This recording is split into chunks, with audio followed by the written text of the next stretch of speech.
when we look at what we've looked at so far in the book of Revelation, there's been the various sequences that we've looked at. We've looked at the message to the seven churches. We have looked at the throne scenes of chapter 4 and 5 of both God and Christ in their position of dominion and power. We have looked at the breaking of the seals and the going forth of the gospel and the various adversaries that are being brought against the gospel with the opening of all of the seals, the reserved, those who are faithful in heaven, and the sending forth of the trumpets. And as the trumpets are blown, various things have happened of increasing complexity and increasing effect on the earth.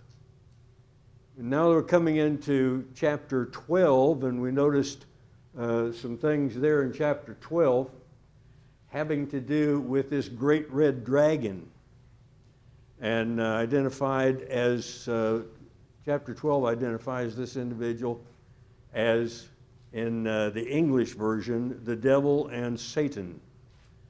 And there's two Greek words that are used there. The first one that's translated devil literally means the one who is bringing a false accusation. This is the false accusation that you see brought against God in the book of Job. It's your fault that Job is like he is. And whether you read it that way or not, that's the intent. It's a charge against God. Job is only faithful because of what you are doing. And so this individual is not only bringing false claims and charges and lies to people, but he also made that charge against God. Jesus justified both God and mankind in his death, and we've got to keep that in mind too as we progress on through the book. But the second one is Satan, and this is the adversarial aspect of it, which is placing him in a position of continuing to bring up a charge before God, even though that charge has gone away. The blood of Christ justifies us of sin. It removes that sin from being accounted against us. But Satan is still bringing it up. This individual sins, therefore I own his soul. And that continues to be broadcast on through. So everything that we see being done from here on with the red dragon is in one of those two categories. And specifically working on the earth, it is bringing up charges against individuals on the earth and trying to drive those individuals away from God any way he can. He uses the sea beast, which is discussed in the first 10 verses of chapter 13, and then from verse 11 on through chapter 13, the earth beast, and we will look at that Wednesday night. Continuing on into chapter 14, where we have got the great harlot. And so as we see the enemies that Satan is using against mankind, these are the three that we'll be discussing, and this morning we'll be discussing the beast from the sea in chapter 13. If you have the ESV, it might read just a little bit different. One of the things, like Brian said, there's so much information, and how much do you discuss?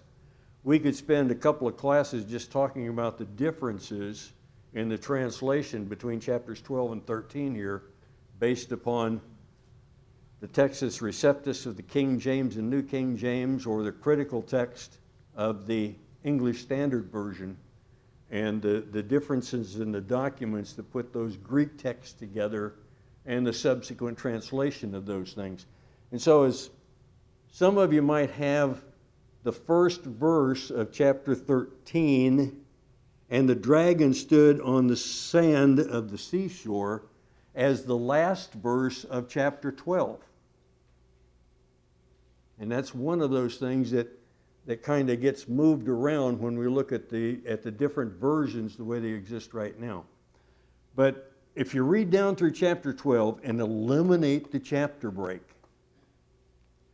The logical sequence of events is here is the red dragon and all that he is doing, and all of a sudden he is planting himself on the seashore. And the question comes up sometimes, well, why the seashore? Well, one of these beasts is going to be coming out of the sea, and the other one is going to be coming out of the land. What's in between? So the red dragon is placing himself now in a position where he is between the two beasts and can control the two beasts. One of the translations has John, the writer of Book of Revelation, being the one who is standing on the seashore. And again, that is not a misprint, but it is the way the textual configuration of the Greek text, as looked upon by the translators, viewed the thing at the time. And there is no pronoun in the Greek text. And so it's a judgmental as to who is standing on the seashore.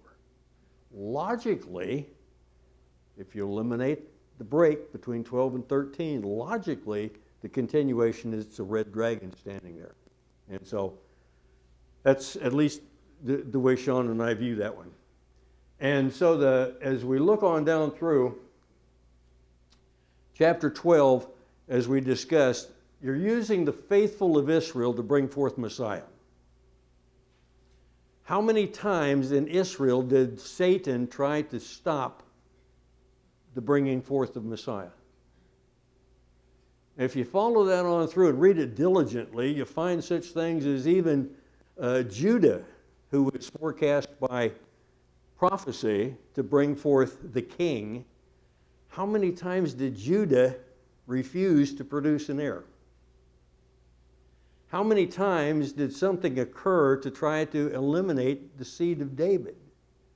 And you've got the daughter of Ahab and Jezebel, Athaliah, who marries into the family of David's descendants and tries to kill off all of the heirs of David's throne. She's unsuccessful. And so as they follow Israel through, we can see Satan continually working that to try to eliminate the bringing forth of Messiah through the killing off of the seed chain all the way from Abraham through David through the coming Christ. But God, working with Israel, brings forth his Son into the world. The devil tried to destroy Jesus throughout the course of his time here. How many times were there plots to take him and kill him? How many times did it occur or did it appear that, no, he's lost?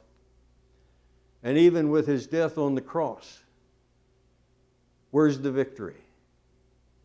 It was overcome when he rose from the dead. The devil is defeated through the death, the burial, and the resurrection. And that resurrection is the big bone of contention that the red dragon has and what he is leading the sea beast and the land beast to accomplish. He continues to assault God's people. He was unsuccessful in stopping the birth of Christ. He was unsuccessful in killing the Christ because Christ rose from the dead. So what's left? You and I. Attacking God's people is the only thing that Satan can do. And so God's people can experience victory over him only because of the provisions that God made through his Son and the fact that we are justified by faith in the Son, chapter 5 of Romans. And looking at that as it comes on down through, chapter 4 through chapter 8 of the book of Romans, we'll explain that. So when we get into chapter 13, we are looking at the first instrument that the red dragon can call forth to afflict the children of God. And this chapter will introduce two enemies, the one from the sea and the one from the land. The devil is the one working behind the scene. regardless of what happens, regardless of who is being worshiped. When Jezebel brought down her Baal from up north and set it up in Israel, and the people were bowing down to that Baal, who were they actually worshiping? Who? Satan. Who's behind it? Satan is. And everything that you look at, all false religion, all idols, anything that draws an individual away from God, who's behind it? Satan is. And that's his condition now. He is using various avenues to accomplish his purposes. And he works the same way in the lives of Christians today. That enticement is hanging out there, that carrot that's dangling off there to lead you away from God. Satan is behind it in one form or another. And Revelation 13:1 shows us who is really behind that. So if we read that, it says, the red dragon stood on the sands of the seashore. Then I saw a beast coming up out of the sea, having 10 horns, 7 heads, and on his horns were 10 diadems. And on his heads were blasphemous names. We could spend another class period or two talking about the various headdresses and ornamentation on those, going back to the high priest and coming on and looking at the symbology that is behind that. But all it boils down to is that when an individual is wearing a crown, whatever is on the front of that is symbolic of whatever is accomplishing or to be accomplished. The high priest had faithful to the Lord across the front. So as he officiated for the people, the acknowledgement was everything he was doing was for the Lord. And the headdress of the Persians was the same thing. It identified the king and his power and his position, and so on down through. So now we've got an individual that has the horns, the crowns, or a headdress, and then that headdress is ornamented with blasphemies against God. The beast which I saw was like a leopard, and his feet were like those of a bear, and his mouth like the mouth of a lion. The dragon gave him his power and his throne and great authority. I saw one of his heads as if it had been slain, and his fatal wound was healed. The whole earth was amazed and followed after the beast. They worshiped the dragon because he gave his authority to the beast, and they worshiped the beast, saying, who is like the beast, and who is able to wage war with him?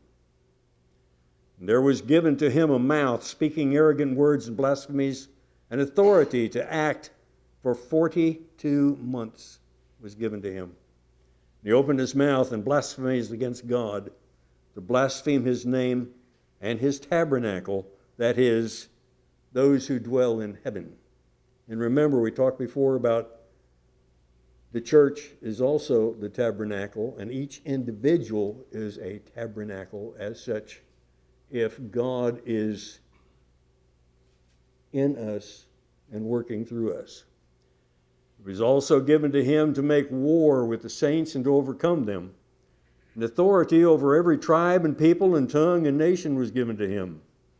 All who dwell on the earth will worship him. Does that seem like a rather emphatic statement? All who dwell upon the earth will worship this beast.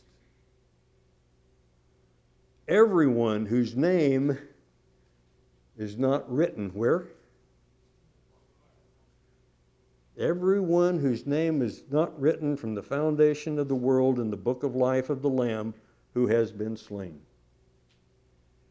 If anyone has an ear, let him hear. If anyone is destined for captivity, to captivity he goes. If anyone kills with the sword he must be killed. Here is the perseverance and the faith of the saints. Now, when we look at those that reading, and one of the first things that comes up, what's the appearance of this beast? His general appearance is what? Like a leopard. What's so neat about a leopard? Okay. Camouflage. He's hidden. He is kind of stealthy. When you add the speed of the leopard and the stealthiness, he is able to get in and do things that other critters can't. And he has a degree of power to give him the strength and the stealthy, subversive nature. It says his feet are like who or what? Like a bear. What's a bear's feet like? If a bear was to swipe you upside your head, where would your head be? No longer on your body. When a bear comes in and uses them big feet and claws to stomp on things, what's left after he's done stomping? Not much. So you've got a swift beast that is stealthy, that at the same time has a great deal of power from both aspects. And what's the other thing that's said about him? Say? Mouth of a lion. Mouth of a lion. What's the mouth of a lion? Have you ever been to a zoo and heard a lion roar? You know, the Phoenix Zoo is over here in Papago Park. There are times when that lion gets upset about something or other, and you can hear him over on College Avenue, or College Street, which is about, 63rd Street if you use numbers. That's over the hill and down into Scottsdale. The voice of a lion is rather powerful, and it carries for a great distance. And so if you have this very strong, powerful, stealthy beast who has a mouth which can be heard above the tumult of the world and all that sort of stuff, and he is spouting blasphemies, what is the average ear out there in the world going to hear? The blasphemies. Where's the dragon at this point?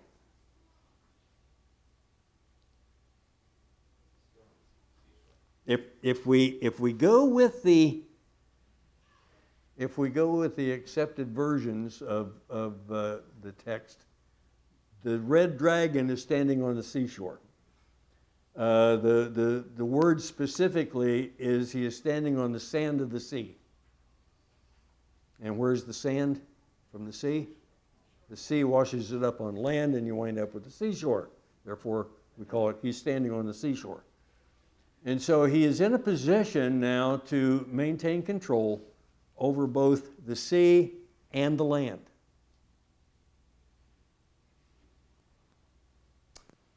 Earlier in the book of Revelation, somebody came down and set one foot on the sea and one foot on the land. I'll let you go back and review that.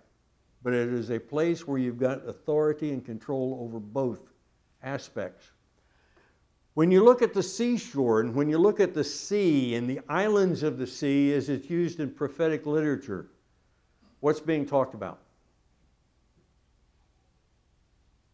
Is it just the Mediterranean Sea or the Red Sea? Or is the main concern all of the land that body of water touches? It's the latter.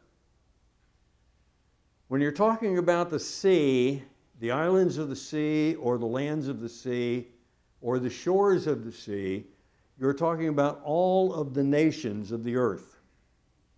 At that time, what was the primary nation? No. Where did Israel come from? The primary nation is Israel. The primary city is Jerusalem, Zion in that respect. If you are not of Israel or Zion, and the new Zion is the church, where are you?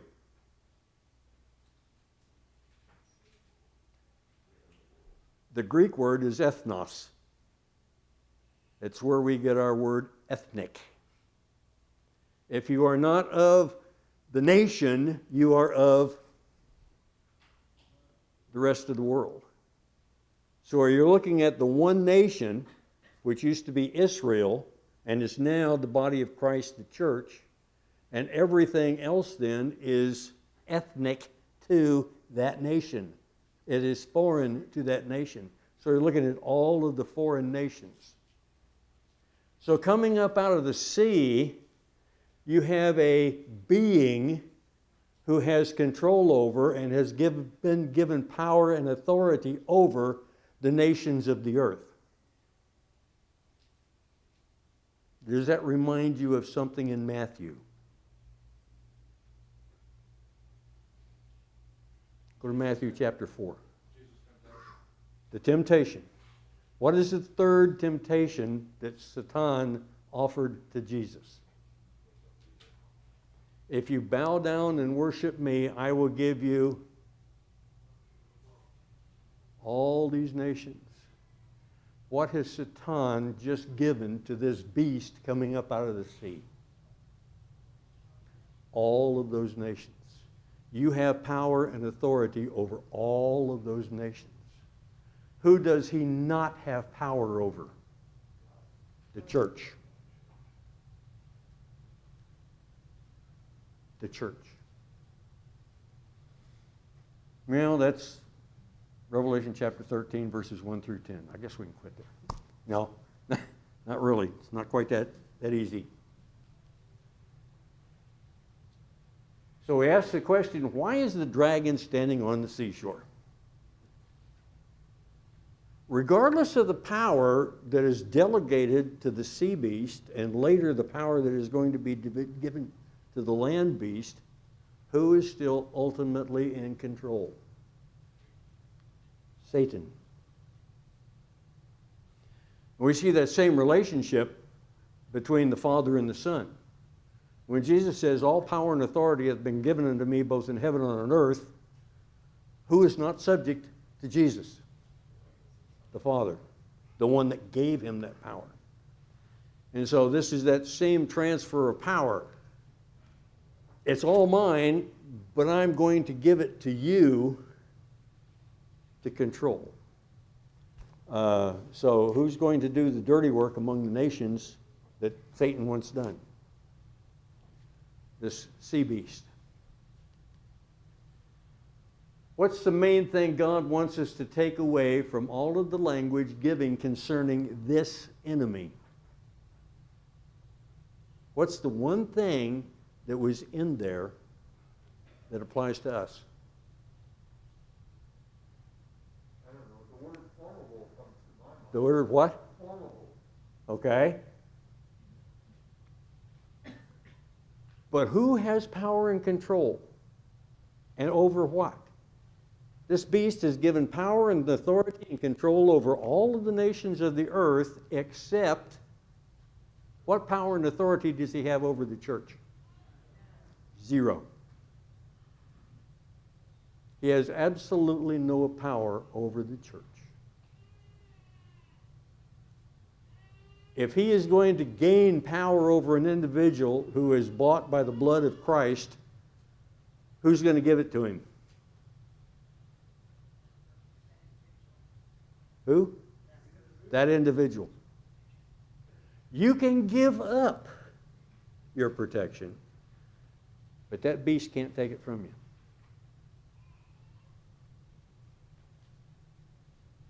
What are some of the things that this beast does?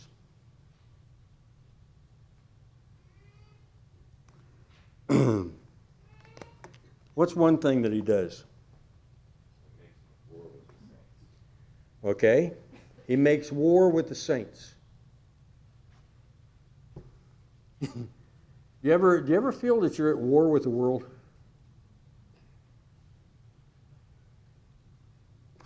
Has the world ever done anything to you that you really wonder why it did that?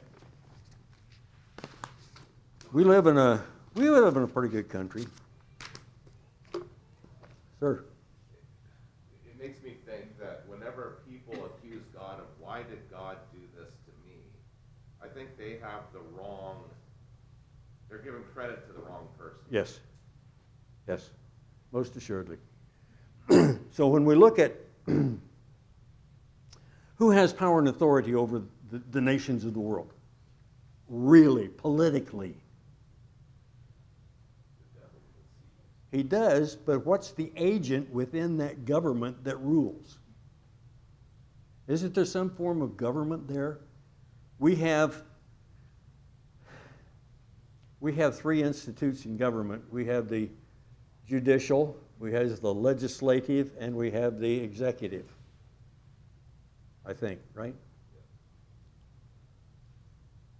Seems to me that 9 times I raised my hand and said that I would, without reservation, defend the Constitution and abide by laws and rules and all that sort of stuff. Within what constraints and limits? A lot of people don't understand that those military oaths carry a caveat. Within the United States, when you make an oath like that, who's number one? What's on the dollar bill? In God we trust. God's number one. And it used to be understood, at least back in the 50s when I took that first oath, that number one was God. And if the government wanted me to do something which was opposed to God, who would I follow? I'd follow God. And that would stand up. Would it stand up today in court? Things have changed a little bit. And so a lot of the freedoms that we used to have and a lot of the abilities that we had have been restrained and constrained by changes to our government. 1950s, our biggest enemy we thought was Russia. We were fooled from a number of aspects. But those governments of the world, are they set up primarily to take care of the individuals and follow God, or are they set up to follow their own wants and desires? How many governments are of the? I can't even keep track of how many governments we have or how many countries we have in the world nowadays. But how many of them are set up so that they are leading people toward God? Does our federal government lead us toward God? I don't see it. All of the governments of the world, one way or another, are out for themselves, which is a device of what that beast is doing. When Satan gives him power and control over the nations of the earth, is that power and control over the nations of the earth leading toward God or leading toward Satan? Definitely not toward God. So when this statement is there to make war with the saints and all, that's where that power is coming from. It's not from something that is in the spiritual realm, but it is something which has been planted in the physical realm that is being influenced by that spiritual realm. Satan's influence through the governments of the world. What does verse 10 tell us about the fate of this beast?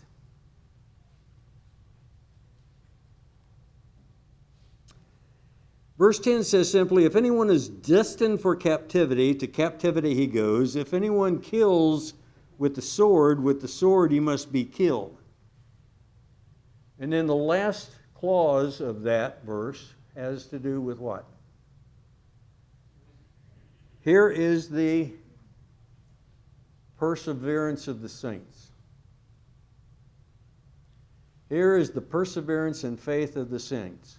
Have you got faith that regardless of what happens on this earth, that what the governments of this earth may do to you, or what the circumstances of their conflicts, their wars, and everything else that happens in this world, regardless of how bad it gets physically, have you got the faith that you're still under the power and control of God? That's where our faith ought to be. And so, when we look at the derivation of these beasts, if we can use that term, and we've talked before in this class on Revelation concerning Daniel chapter 2, and this big old statue which Nebuchadnezzar had, and the implications of it revealed through Daniel. How many kingdoms are there? 5. I see 5. But in the statue, the head of gold is Babylon. The torso, the upper torso of silver, represents the Medes and the Persians. What's the dominant thing about Media and Persia?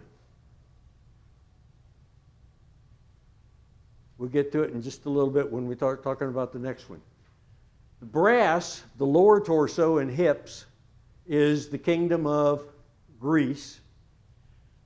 Rome is identified as iron, and then the feet of the statue are iron mixed with clay. And during that particular time of disruption of that kingdom, what's going to occur? Little bitty, the birth of Christ and the establishment of the kingdom that will expand throughout the world and never end, of which we are a part of. So during that period of time, things happen. Thank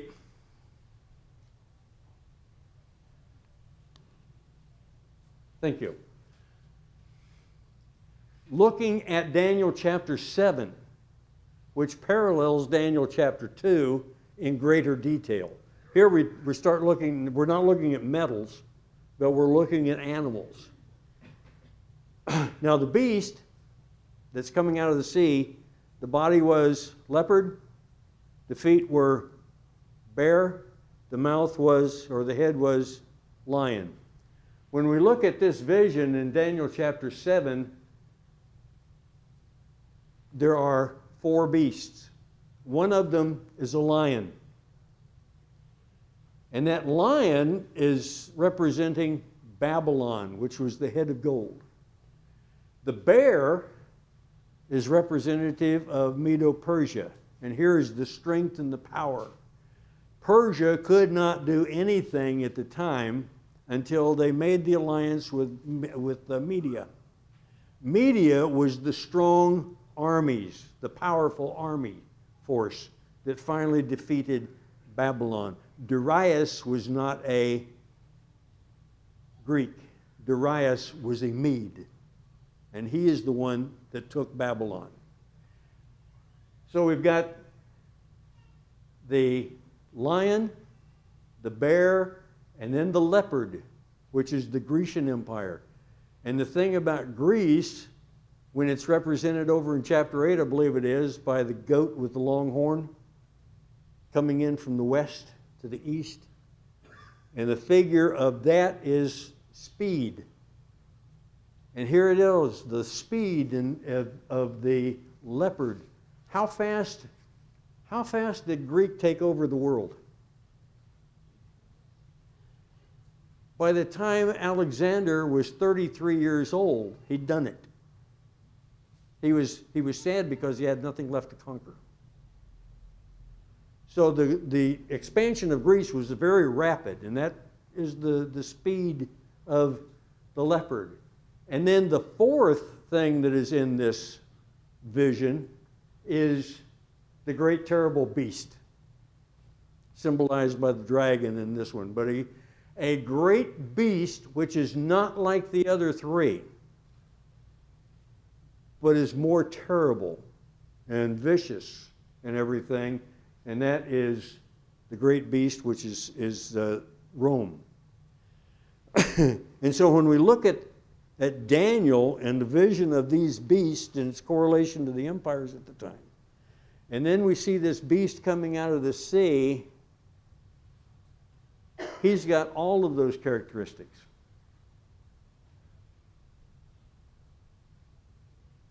I find that interesting. Everything that happened prior to the birth of Christ is now symbolized in the power and ferocity of this one beast coming up out of the sea.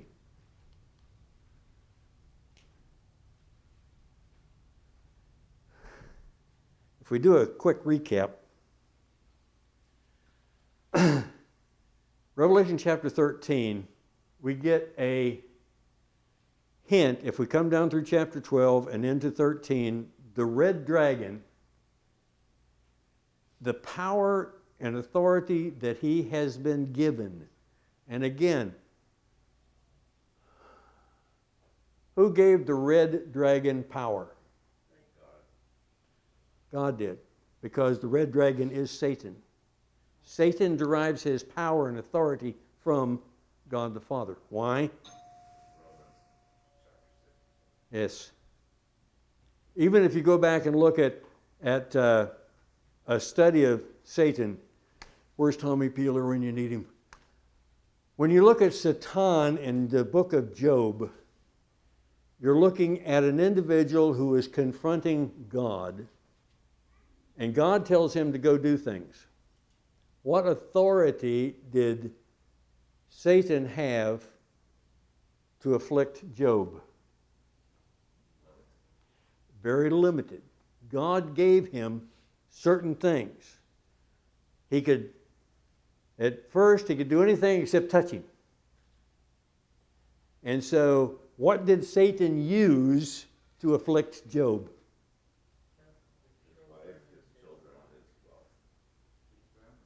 Who killed his kids? No. Think, what does the scripture say?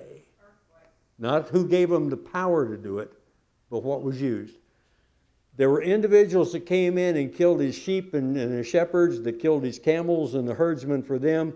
There were earthquakes that destroyed other parts of it. Everything that Satan used was natural to the earth. Think about that. Go back and read it and study it. He didn't use any supernatural power. He used what was available to him in the earth. So now you're looking at this in Revelation and calling forth the beast of the sea and the beast of the land. Guess what Satan is using? What exists naturally in the nations of the earth and the earth itself to cause the damage. And I think the classes are out and it's time for me to quit.